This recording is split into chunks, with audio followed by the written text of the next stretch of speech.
Buenas tardes, país. Bienvenido una vez más a Opinión Pública. En el día de hoy recibiremos con mucho gusto y honor al doctor Manuel Núñez, quien es un referente histórico del tema dominico haitiano, quien viene a Opinión Pública para referirse de la crisis haitiana y sus repercusiones para la República Dominicana. Esto y más después de la pausa. Sentirse bien y ir a sus compromisos sociales. Visite siempre al mejor salón de esta capital. Salón Marcia Beauty Center. Está en la Rómulo Betancourt, esquina Cabonabo. Y para mayor información puede llamar a su teléfono 809-482-3239.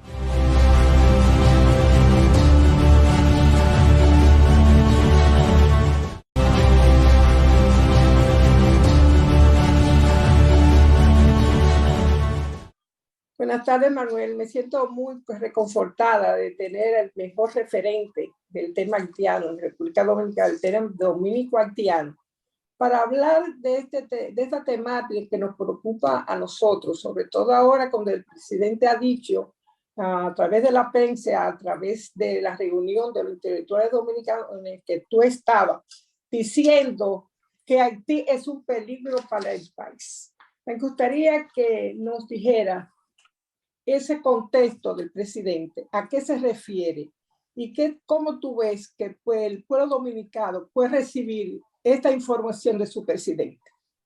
Yo creo que el presidente está consciente de que el tema haitiano afecta a nuestro país desde varios puntos de vista. En primer lugar, hay una cantidad de ilegales en la República Dominicana que ya están creando un problema en términos sociales.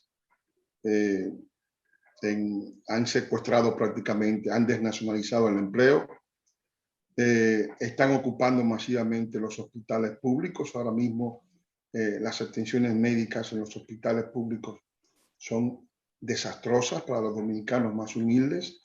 ¿Por qué? Porque el gobierno anterior, el gobierno de Danilo Medina, eliminó más de 3.000 centros de salud primaria e intervino al mismo tiempo 56 hospitales y al mismo tiempo eliminó el copago que ayudaba al funcionamiento de los hospitales. Entonces, los hospitales que estaban funcionando colapsaron porque el presidente, con la idea demagógica de que nadie pagara, pero entonces no llevaban los recursos a tiempo y no había ni medicina, ni jeringuilla, ni ningún tipo de medicamento inmediato.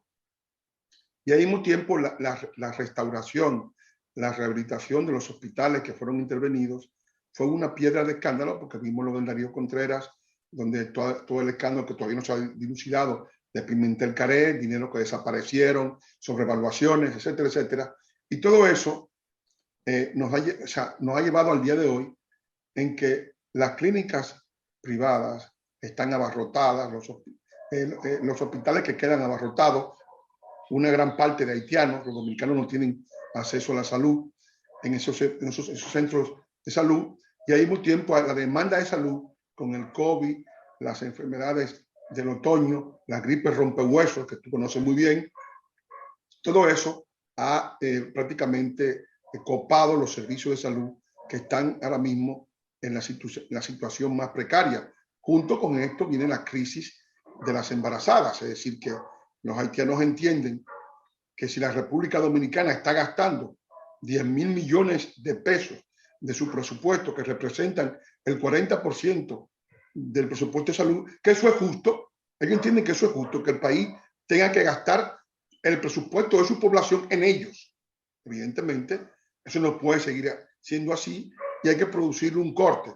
Ha sido así durante varios años de manera irregular. Pues los haitianos entienden que esa irregularidad que le permitía a ellos es la norma, debería ser la norma y que ya es un derecho humano de ellos. O sea, es una situación. Los derechos humanos que en su país no lo proporciona a ellos.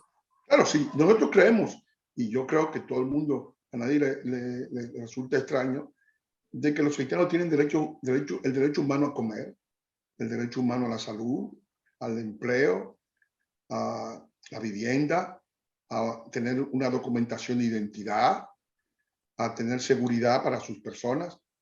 Pero esos derechos fundamentales que creemos que ellos tienen derecho a esos derechos, tienen que pedírselo a su gobierno, no al nuestro, ni tampoco arrebatárselo a los dominicanos por la fuerza, porque los dominicanos también somos parte de la humanidad y tenemos derecho también a existir, derechos a preservar nuestro país y a evitar que nuestro país naufrague en las situaciones de desesperanza, de descalabro que vive Haití. O sea que yo pienso que ese es uno de los temas fundamentales y está consciente el presidente de ello. Pero aparte del tema de haitiano interno, está el tema haitiano de Haití en Haití. El Estado haitiano ha colapsado.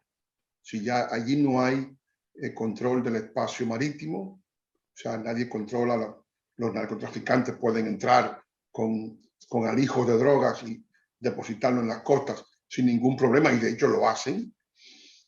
No hay control del espacio aéreo, de las fronteras aéreas, las naves pueden penetrar, no hay ningún tipo de fuerza aérea que pueda prohibir o hacer la interdicción de ese tipo de incursiones. Tampoco hay control del espacio terrestre. O sea, una parte de la policía que se había formado ingresaron a las bandas, porque los gobiernos haitianos han tenido tendencia a basar su poder en las bandas. De hecho, eso viene de la época de Duvalier. Duvalier, junto al ejército, creó otro elemento, otro ejército privado, personal, de cuando se metió a Brujo, a un gang, se llamaba Le Tonton Macoute. Le Tonton Macoute. Duvalier duró 14 años en el poder, luego sucedió su hijo Baby Doc, Jean-Claude, y Jean-Claude creó Le Léopard. Se apoyó en una gran parte en Tonton Macoute y Le Léopard, y siguió también el ejército. Entonces, eso era un polo de poder, ¿no? Importante para poder hacerle frente a las decisiones del país. El presidente Martelly y el presidente Moïse, los dos empezaron a darle fuerza a las bandas, ¿no? En sus gobiernos el país estaba intervenido por la MINUSTAH, pero ellos estaban ya creando las bases de un poder paramilitar para poder sustentarse en su llegada al poder o para poder mantenerse en el poder. Esas bandas ya han obtenido autonomía porque cobran impuestos, cobran peajes, asaltan, roban, y todos esos caudales han servido de base a su existencia, y ahora mismo son las bandas las que están mandando en Haití. Allá no hay ningún poder formal que no sea el de las bandas, y el poder que representa el gobierno de Ariel Henry es un poder simbólico, un poder de un figurante, una pantomima, pero no puede decidir nada porque él mismo puede ser víctima de un secuestro si sale a la calle o si se va al territorio donde imperan estas bandas. O sea que realmente lo que estamos viendo es la desaparición del Estado. Ahora bien, esa desaparición del Estado puede estar igualmente acompañada de una resistencia por una parte de la población que está viendo con mucha preocupación el tema porque le han violado las hijas, le han asaltado los negocios, duraron 3 semanas sin internet, los cadáveres se pudrían en las morgues, una situación extremadamente calamitosa. Y esa gente en las iglesias la están armando de machetes, santificando los machetes para tan pronto concluya el impasse que hay con los secuestrados estadounidenses, obtener el visto bueno para un asalto contra esas bandas. De hecho, ya hubo ya 2 miembros de la banda de los 400 marusos, pendejos, como llaman, que fueron capturados por esa banda, y la banda lo destazó y se lo comieron también en venganza. Se los comieron brutalmente, ¿no? Es decir, una forma de responder a la ira que esa gente sentía contra estas personas que le han arruinado su negocio, su vida, o que le han perturbado su familia. O sea que uno de los escenarios posibles puede ser el de la guerra civil, y es un escenario peligroso para la República Dominicana porque lo que plantea eso es que el ACNUR puede, fundamentado en ello, tratar de establecer zonas de no existencia de la soberanía dominicana, creando campos de refugiados que se volverían eternos, conociendo los haitianos. Que a eso se opuso Balaguer y le costó 2 años de su gobierno. Exacto, Balaguer se opuso y le costó una reprimenda por parte de Estados Unidos porque no aceptó esos campos de refugiados. Y qué bueno que lo hizo, porque si todavía tuviéramos los campos de refugiados ahí, ya fueran eternos, porque ellos le dan un trocito y se cogen la mano entera, inclusive el brazo y el cuerpo. Entonces, evidentemente, eso es una posibilidad. Luego está el segundo escenario, y es el escenario que estamos viendo ante el abandono de los países amigos de Haití, de la ayuda a Haití, porque se han cansado de Haití. O sea, si, ¿por qué se han cansado de Haití? ¿Cuál es el argumento tú puedes escribir? Bueno, no te olvides que la MINUSTAH, que fue una misión de desarme y de estabilización de la sociedad haitiana tras la destrucción del ejército, para estabilizar el país y para crear una policía que mantenga el orden público y el control de la delincuencia, duró allí 17 años financiando un proyecto de largo alcance, nunca antes visto, porque las misiones de Naciones Unidas son misiones para 2 o 1 año, no para tanto tiempo, más de una década. Entonces, esa misión estaba gastando $900 millones por año y al final, pues, no logró el objetivo porque las bandas están ahí, el país está más armado que nunca, hay bandas en todas las grandes provincias de Haití, en todos los grandes departamentos, y son ellas las que tienen el control del poder real, ¿no? Es decir, porque el poder es otro poder, ya no hay ningún pico de oro que pueda envolver a nadie, ya nadie cree en nadie, además. La gente cree en la boca de los fusiles, eso es lo que la gente cree, la boca. Entonces, ante esa situación, no hay allí ningún árbitro, o sea, con quien discutir. Eso lo ha dicho el presidente de la República, que no hay árbitro. Exacto, o sea, un grupo de ciudadanos que están muy ligados a la causa haitiana, encabezados por el Centro Bonó, algunos periodistas y algunos intelectuales que son adictos a los intereses de Haití en la República Dominicana, querían crear una comisión binacional para poner a conversar al presidente con las autoridades haitianas, y el presidente le dijo, bueno, pero esas autoridades, ¿sobre quién mandan? Porque las autoridades haitianas, o lo que dicen ser autoridades haitianas, si el primer ministro, Henry, Claude, si salen a la calle los secuestran. O sea, ¿cuál es su poder? Su poder es nada, porque el poder está justamente en hacerse obedecer. Por si nadie te obedece, tú no tienes ningún poder. Tú eres no más que una pantomima, un figurón. Entonces, ¿con quién puede el presidente discutir de manera bilateral? Con Henry, que no significa nada, con Barbecue, que es un delincuente, no. O sea, sí, hay que discutir. Que dice que se va a alzar con la presidencia, cueste lo que cueste. Yo no sé si se va a alzar, porque yo, por las informaciones que tengo, son muchas bandas.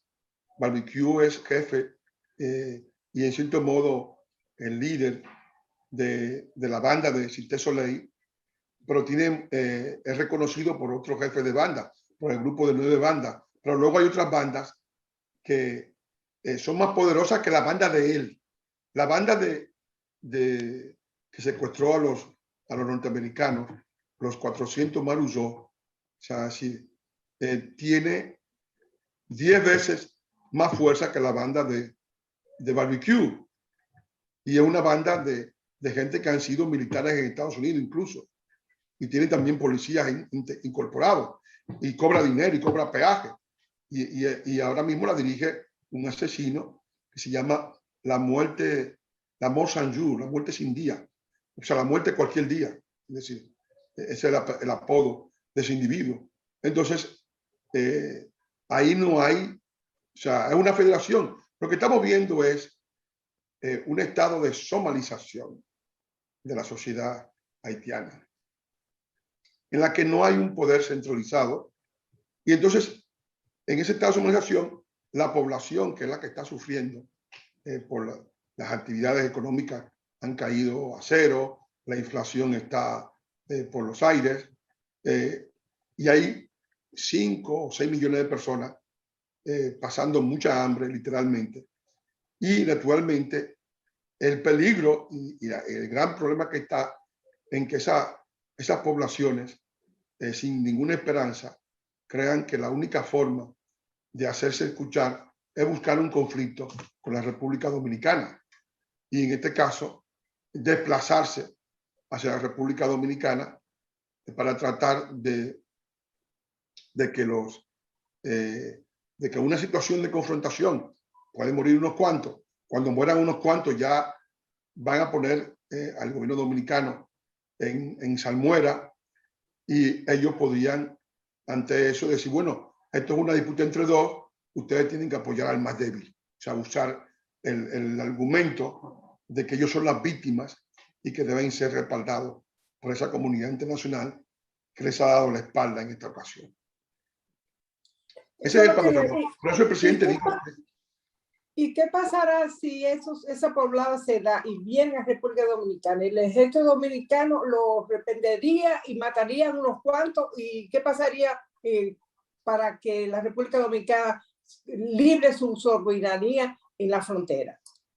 Bueno, si se produce una situación de confrontación con una marejada de personas que intenten ingresar ilegalmente al territorio dominicano de manera masiva y continuada, y como una especie de procesión, naturalmente estamos hablando de que tenemos que repeler ese ingreso al país, pero está el hecho también igualmente calamitoso de que estamos siendo observados por la comunidad internacional, que somos un país turístico que vive de su imagen, que si hay una cantidad de muertos, aunque no sea muy importante, se arruinó la temporada turística, que si se arruina la temporada turística del país por un incidente internacional con Haití, sería por varios años, que la pérdida de los ingresos del turismo, que se representa más de 7.000 millones de dólares,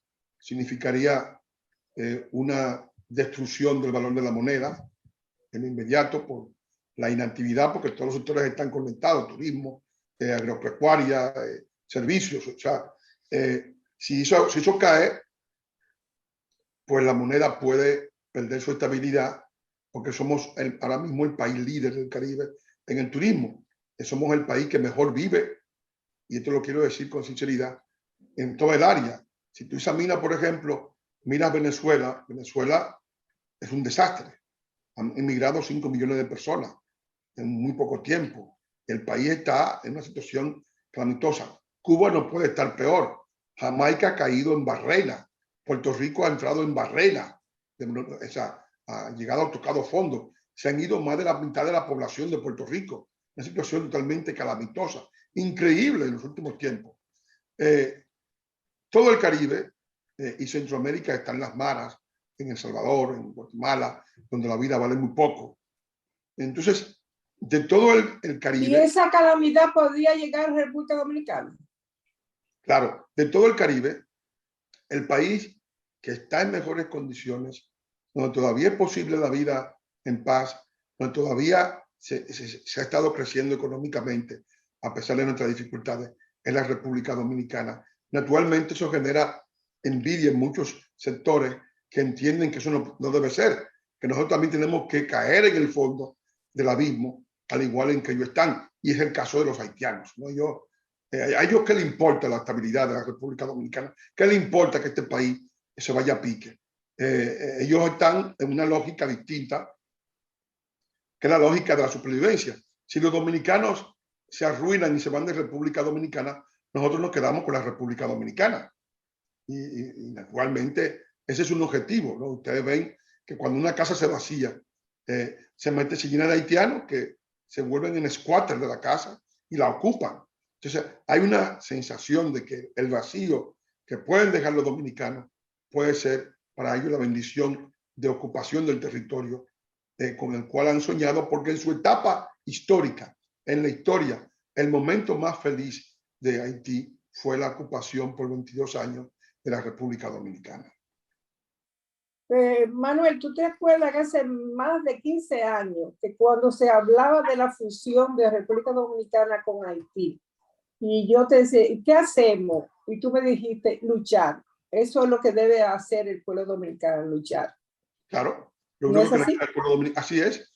Yo incluso, yo hice un documental que está en YouTube, que se llama La Batalla de Codo Sur, en el cual yo voy contando los pormenores que ocurrieron en Santiago, donde los vecinos se asociaron para defenderse del desastre de la ocupación haitiana de la zona. Y naturalmente eso, pues, me dio a mí la pista de cuáles serían las posibilidades de nosotros, porque hay mucha gente que puede irse para Miami, pero hay otra gente que no se puede ir para Miami, que tienen que vivir aquí, no importa que vivan peor que en ninguna otra época, que iban sin soberanía, sin identidad, porque no tienen cómo escapar de una situación de desastre ante una avalancha haitiana. Entonces, esos vecinos de la Cruz de Mari López, a los cuales hay que rendirle homenaje profundo por su patriotismo, se asociaron primero para defender los pupitres de los hijos suyos en las escuelas, porque había una ONG que estaba localizando en las escuelas y metiendo haitianos, y cuando los dominicanos iban a inscribirse ya no tenían cupo, ya el cupo se había agotado, lo habían agotado los haitianos. Y eso ocurrió también con las escuelas nocturnas de La Fuente en Santiago. Una situación absolutamente escandalosa, pero igual ocurría en el hospital Juan 23 de Santiago, donde estos grupos dijeron, vamos a asociarnos para tratar de que los enfermos nuestros que tienen que ir al hospital tengan acceso a la salud. ¿Por qué? Porque claro, todos los reactivos se habían gastado, no habían pintas de sangre, llegaba un dominicano llegaba herido y ya los haitianos que habían en Santiago se habían consumido toda la sangre, había que buscarle al dominicano en un motorcito la sangre en cualquier sitio. O sea, es decir, realmente el dominicano era el discriminado en la salud, en el empleo y en la educación, y evidentemente eso nos parecía a nosotros una fórmula, pero esa gente se asoció para defender esas fronteras interiores que estamos tratando de salvaguardar para resistir y seguir siendo la República Dominicana, aún en estas condiciones creadas por un liderazgo que se ha lavado las manos como Poncio Pilato y que no ha defendido los intereses del pueblo dominicano.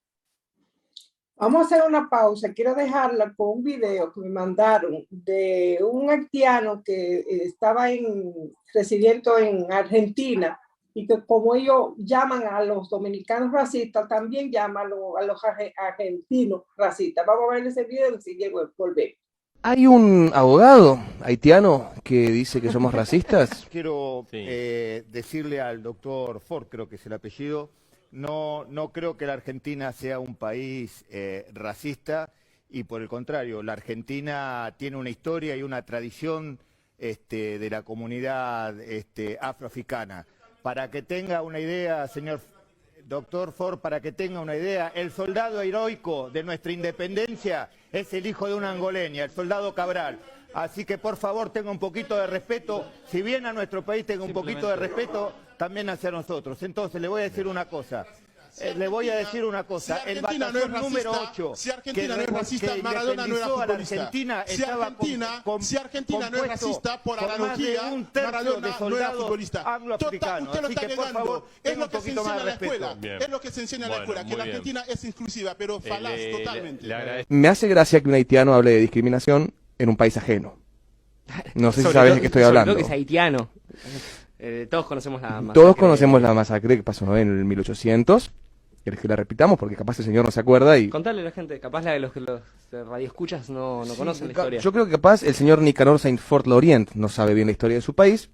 Pero no, hablemos de la masacre de Haití de 1804, en la que estamos hablando de un genocidio ejecutado por los haitianos negros contra la población blanca. En la que no quedó ni un blanco, ¿eh? No quedó ni un blanco.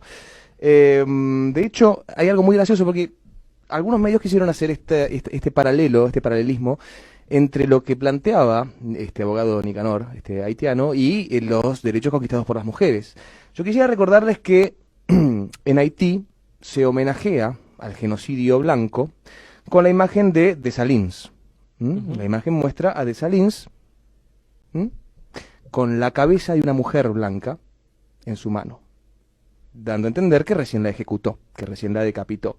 Entonces, vamos de a poco. A ver, ¿hay problemas de racismo en el mundo? Por supuesto. Claro. ¿Hay problemas de racismo en este país? Seguro. ¿Hay problemas de machismo en este país? Sí, por supuesto. ¿Hay problemas de misoginia? ¿Hay problemas estructurales? Pero por supuesto. ¿Hay problemas culturales? Sin duda. Ahora, viniste acá, hermano, te escapaste de tu cultura, vaya a saber por qué razón. Acá yo no voy a hablar, no me va a salir el xenófobo de adentro. Hablo de datos que a lo sumo me hace gracia recordar lo que dijo alguna vez Trump. Se escapan de sus shithole countries, dijo. Estoy citándolo a él, no estoy diciendo que sea así. Se expresó de una manera muy políticamente incorrecta, que es el estilo de Donald Trump, que significa países de mierda. Se escapan de sus países de mierda para venir acá, esto es lo que dijo Trump, y reclaman derechos para vivir bajo las mismas normas que en sus países los oprimían. Y en este caso estamos hablando de una persona que se escapó de un país que realmente no la está pasando bien, viene acá y descubre acá el racismo. Cuando viene de un país en el que ejecutaron a toda una población por su color de piel. Y hacen el paralelismo con el feminismo. Cuando la representación de dicho genocidio es el líder de ellos con la cabeza de una mujer blanca en la mano.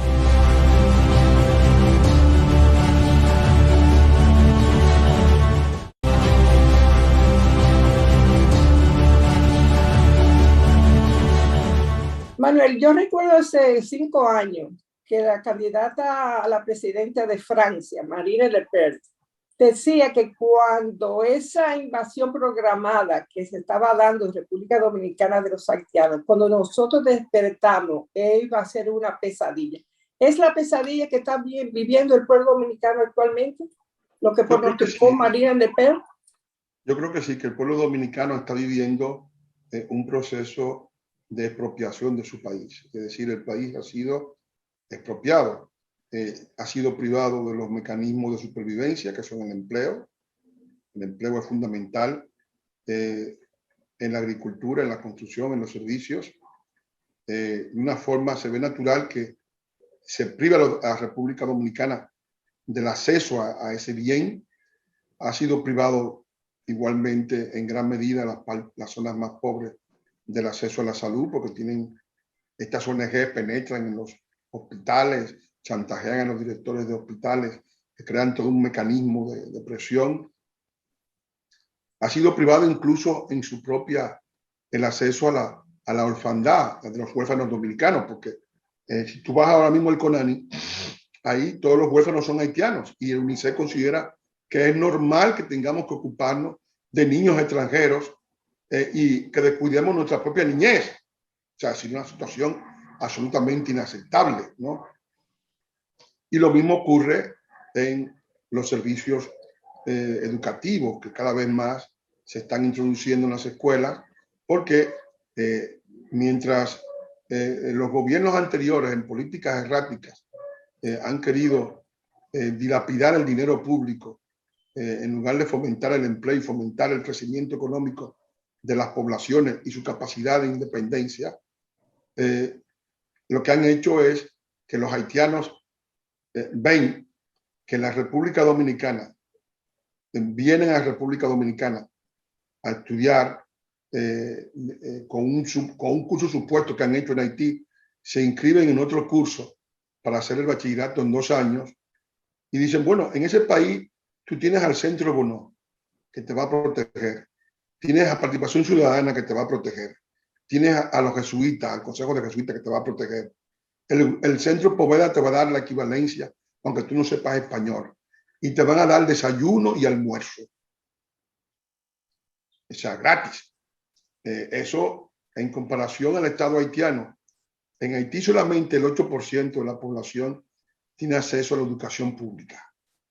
Solo 8%. O sea, no existe educación pública en Haití. Entonces, y naturalmente tampoco hay acceso a ningún servicio importante. Ellos entienden que en la República Dominicana hay una basamenta para esas carencias de las cuales ellos padecen, obtenerlas de manera gratuita, privando a los dominicanos de ellas, porque evidentemente aquí no nos sobran las cosas.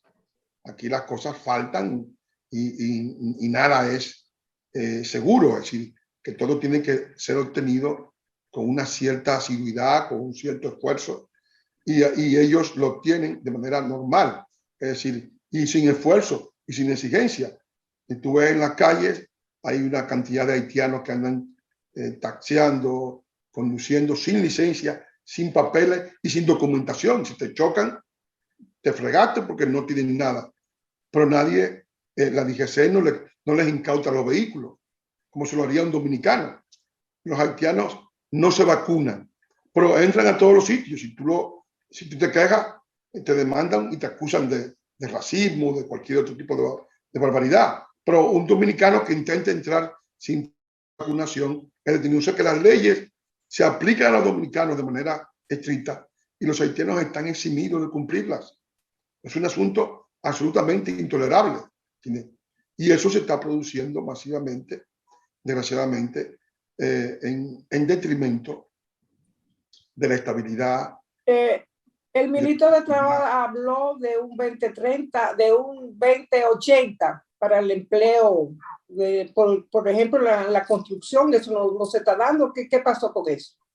Bueno, o sea, yo pienso que en el caso de los gobiernos anteriores no había ninguna preocupación real. En algún momento, cuando José Ricardo Taveras era el director de migración, se le dio un plazo a los empleadores para que estos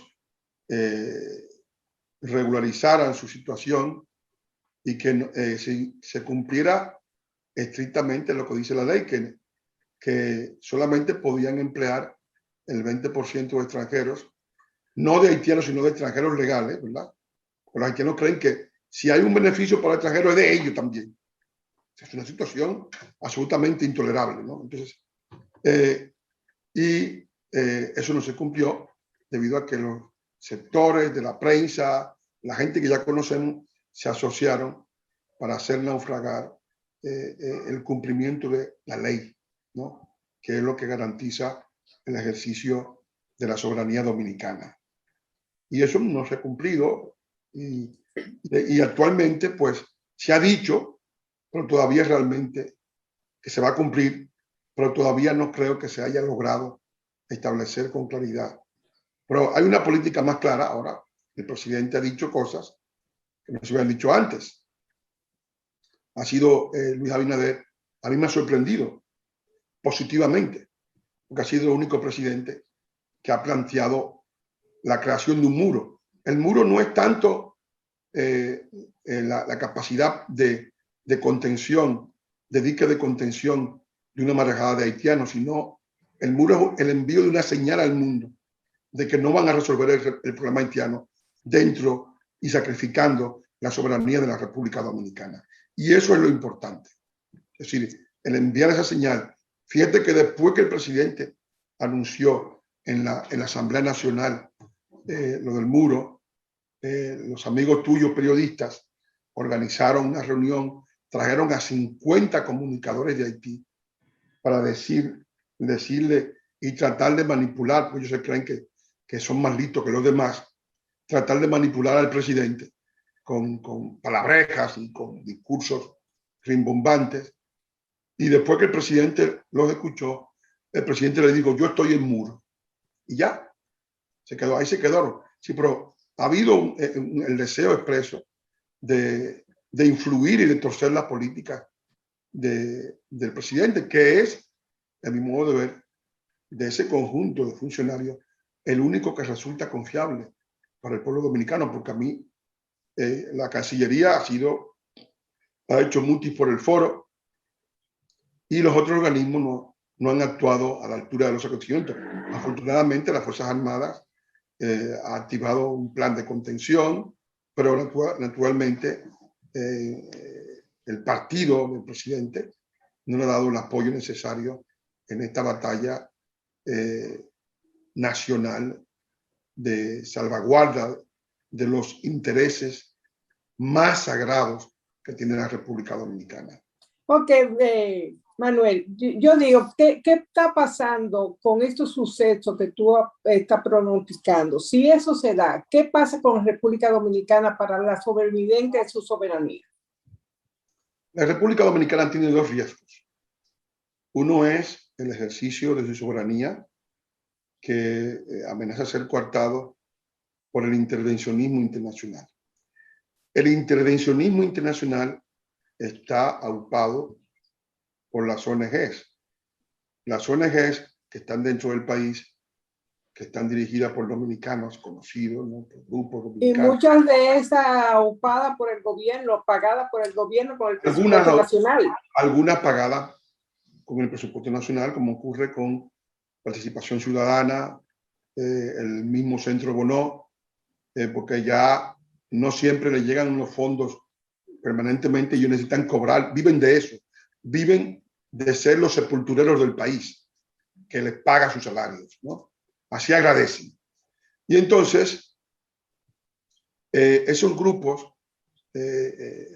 son los que están interviniendo para tratar de traspasar a la República Dominicana los problemas de Haití, que naturalmente si lo logran, pues eso será el descalabro y la destrucción de la estabilidad de la República Dominicana como nación, porque nosotros necesitamos paz, necesitamos tranquilidad para poder seguir creciendo, para poder mantener 6 millones de turistas, para poder seguir produciendo alimentos, para poder encarrilarnos por el desarrollo, mejorar la educación que está en el suelo, mejorar la salud, mejorar la calidad de vida de los dominicanos, de muchos dominicanos, que esta inmigración inmisericordia lo está condenando a una mayor miseria. Y todo eso, pues, requiere un cierto equilibrio. Ahora bien, ese equilibrio será muy difícil de mantener, porque para mantenerlo tenemos que tener una diplomacia proactiva que explique al mundo las razones dominicanas, el interés dominicano, los objetivos dominicanos, que no son objetivos de ofender a Haití, ni de maltratar a Haití, ni de destruir su soberanía, ni de destruir su país, sino de protegernos nosotros del desastre que ellos están provocando en el área del Caribe. Entonces, yo no veo, desde el punto de vista del presidente, las cosas aparecen claras, pero desde el punto de vista de sus ministros no son tan claras. Es decir, el pueblo dominicano aprueba a su capitán, pero desaprueba a los soldados que lo acompañan. Sí. Bueno, pero poco a poco, como está teniendo la prensa dominicana, Manuel, no puede decir que la prensa dominicana ha dado un giro a lo que antes era malo, ahora es bueno en relación al tema dominico-haitiano. Vamos a hacer una pausa y enseguida volvemos para la última fase de nuestro programa de hoy.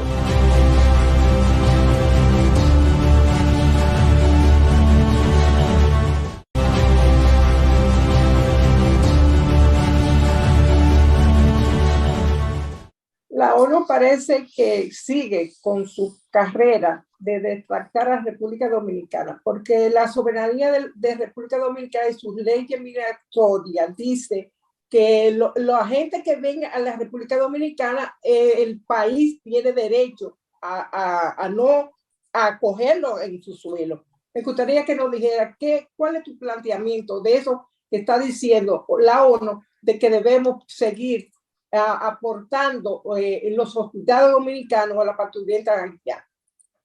Yo creo que eso es un tema que está definido porque ningún país puede, no conozco a ningún país que se le acuse a otro país de ser responsable de los pacientes de otro país. Es decir, yo no puedo traspasarle mis pacientes como país a otro país y considerar que eso es un derecho de mi país. O sea, yo no me puedo pasar los pacientes dominicanos a Puerto Rico, ni se lo puedo pasar a Jamaica, ni se lo puedo pasar a Cuba, porque eso no tiene ningún sentido. Además, ellos tienen sus propios problemas, ¿no? Es decir, entonces, el hecho de plantear que la República Dominicana debe hacerse responsable de las parturientas haitianas es una cosa absolutamente inaceptable.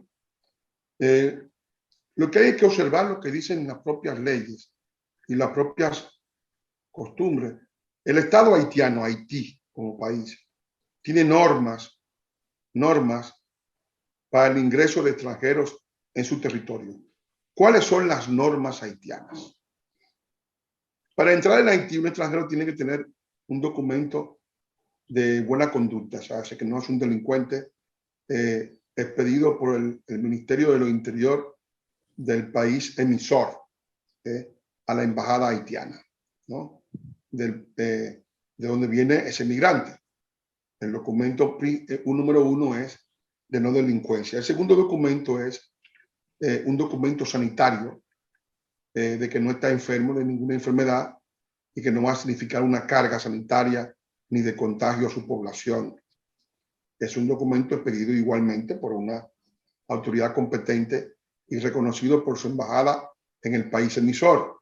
Igualmente, Haití exige un seguro médico de 5.000 guldes y una cuenta de 5.000 guldes adicionales para cualquier tipo de eventualidad relacionada con el extranjero que van a acoger, ¿no? Un contrato de trabajo y unos impuestos especiales para la empresa que va a contratar a ese extranjero, porque ellos entienden que una empresa que esté en Haití debería contratar a haitianos nada más. Entonces, ahí le ponen unos impuestos especiales. Si todo eso es bueno de manera taxativa, la misma ley haitiana, lo que los haitianos le exigen a los extranjeros allá, y estaríamos en un punto de reciprocidad, porque los haitianos quieren actuar siempre como unos menores de edad, con una mentalidad de asistidos sociales, de que todo el mundo está obligado a socorrerlos, como si el resto del mundo no tuviera también sus propios problemas, ¿no? Entonces, evidentemente yo pienso que esa es la fórmula ideal. Por lo tanto, yo creo que las parturientas es un tema que ha servido de punta de lanza. Es un tema, primero, ejecutado por mafias que viven de eso, porque no es verdad que una mujer que va a parir no, lo dijo el alcalde de Santiago, que es una mafia que el Estado debe enfrentarla. Entonces ya se acabó, entonces ya no tiene que acabarse, porque además, ¿qué piensan ellos? Que vamos todo el tiempo a aceptar que los empleos que el país produce son de haitianos, que los hospitales dominicanos son para haitianos. Es decir, no puede ser, tiene que haber un momento en que eso se pare, se detenga, porque es una situación, porque además, encima de eso, todo el esfuerzo que se ha hecho, los miles de millones de pesos que se han gastado, no sirven para nada, porque te denuncian como trujillista, como hitleriano, con los peores espíritus del mundo. Es decir, te ponen en las 4 esquinas del mundo, porque el haitiano no agradece. No agradece. No le interesa agradecer.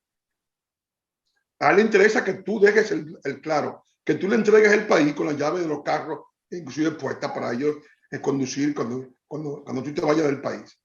Y aún así tampoco te lo van a agradecer. O sea que la comunidad internacional prometió 4 hospitales para los haitianos en la frontera. ¿Qué ha pasado con eso?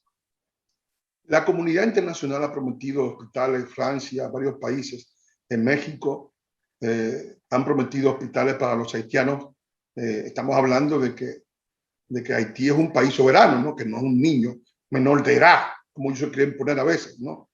Pero los haitianos, una vez, el hospital que le hicieron, el único hospital que ha funcionado, es un hospital que le construyó Brasil, porque Brasil construyó el hospital y le paga los sueldos a los médicos. O sea, es decir, hay que construir el hospital, comprar los reactivos, pagarle el gasóleo de la planta eléctrica y pagarle los salarios a los médicos, porque los médicos haitianos no confían en el Estado haitiano y hay que pagarle, tienen que venir un proveedor de dinero, de fondos, que le pague los salarios a los médicos haitianos. Entonces, antes es una situación absolutamente que no todo el mundo está dispuesto a cumplir, porque no es nada más el esfuerzo solidario de una nación, sino que se convierte en un hoyo negro de fondo y de fondo y de fondo, porque ellos no quieren asumir ninguna responsabilidad y piensan que el resto del mundo tiene que asumirla. Es decir, el Estado haitiano no quiere recibir ningún tipo de ayuda en ese sentido. Cuando el presidente Medina fue a Haití y se me entrevistó con Martelly, el presidente Medina, estando en la parte haitiana, dijo, yo voy a reforestar todo esto porque esto no puede seguir así. Esto hay que reforestarlo, hay que darle vida a este territorio haitiano. Martelly se quedó callado, pero 2 días después que estuvo con Medina, le puso la veda a 23 productos dominicanos y organizó una etapa de enemistad con la República Dominicana porque no le interesaba. Cuando el presidente Preval, cuando fue Dilma Rousseff a Haití y se propuso construir una hidroeléctrica en la parte sur de Haití, en una zona donde hay un salto de agua muy importante para aprovechar la atracción del agua, en ese momento el Preval se opuso y dijo que no le interesaba que construyeran hidroeléctrica. Y no le interesa. No le interesa el desarrollo de su país. Y eso hay que entenderlo, porque funcionan como una tribu, como grupos separados, no como un país integral. Bueno, Manuel, el tiempo nos ha finalizado. Se han quedado muchísimas preguntas para ti. Los resta invitarle nuevamente para que nos conteste de esta manera tan diáfana y tan porra como tú lo has hecho en el día de hoy. Las gracias como siempre y la puerta abierta. Y a ustedes, amigos, será como siempre el próximo domingo, donde yo de nuevo les encuentre en Opinión Pública. Hasta entonces. Muchas gracias.